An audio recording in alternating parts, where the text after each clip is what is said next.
You know the feeling. You have a list of things to do. Important things. Things you actually care about. And you sit there and you just can't start. You stare at it. You pick up your phone. You put it down. You stare at the list again. And then somehow 2 hours pass and nothing has happened. And the voice in your head says the same thing it always says. You're so lazy. What is wrong with you? But here's what that voice doesn't know. Lazy people don't feel guilty about not doing things. You feel guilty constantly. Lazy people don't want to do the thing. You want to do it, desperately. And something inside you just won't let you. That is not laziness. That is a nervous system that has hit its limit.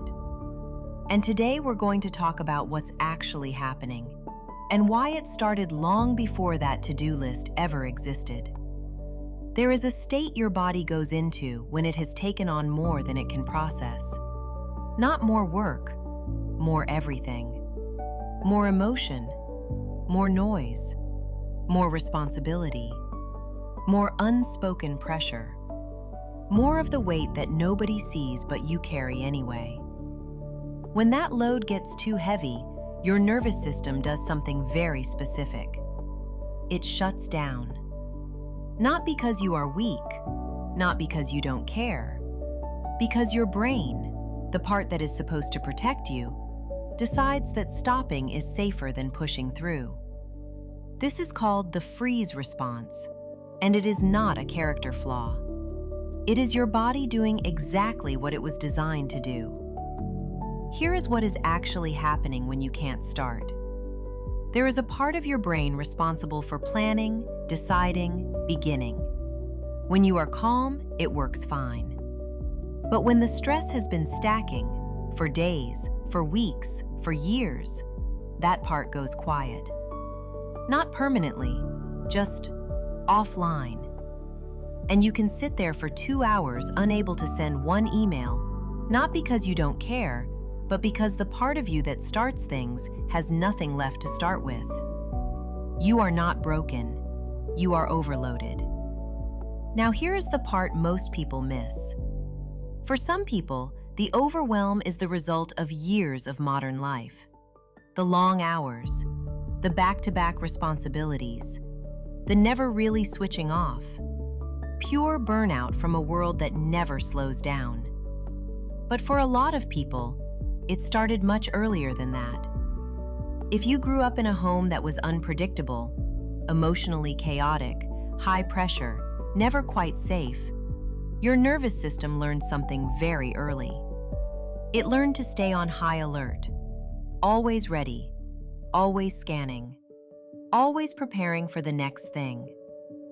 And a nervous system that has been running on high alert since childhood does not suddenly relax just because you are an adult now. It keeps running the same program. It keeps spending the same energy. So by the time you sit down to do something, even something small, even something you want to do, your system is already exhausted. It has been exhausted for years. You just didn't have a word for it. There is something else. If you grew up being responsible for things that were not yours to carry, managing moods, keeping the peace, being the steady one, you learned to give everything you had to everyone around you. And somewhere along the way, you stopped filling back up. Now, as an adult, you do the same thing. You say yes when you mean no.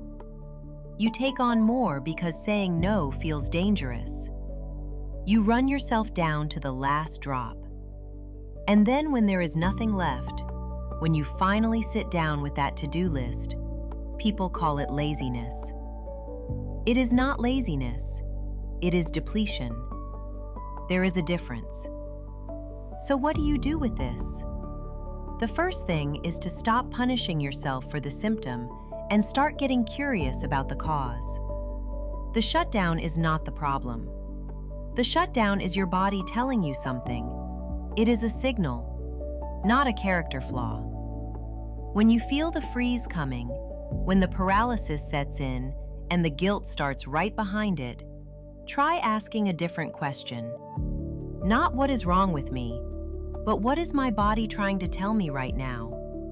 Because 9 times out of 10, the answer is not that you are lazy or broken or not trying hard enough. The answer is that you have been trying too hard for too long, and your body finally said, enough. Healing from this does not look like trying harder. It does not look like a better morning routine or a productivity system or pushing through one more time. It looks like rest you don't apologize for. It looks like a no that doesn't need an explanation. It looks like finally treating your exhaustion like the real thing it has always been. Not a weakness to fix, a message to listen to. If you have been carrying the label of lazy for something that was never laziness at all, I want you to hear this. You are not lazy. You are someone who has been carrying too much for too long. And your body is not failing you. It is finally asking for what it needed all along. Nobody told you this, but now you know. If this is the first time someone has said this to you, subscribe so we can keep untangling these things together. And drop a comment below if you have ever been handed the lazy label for something that was never laziness at all. I read every single one.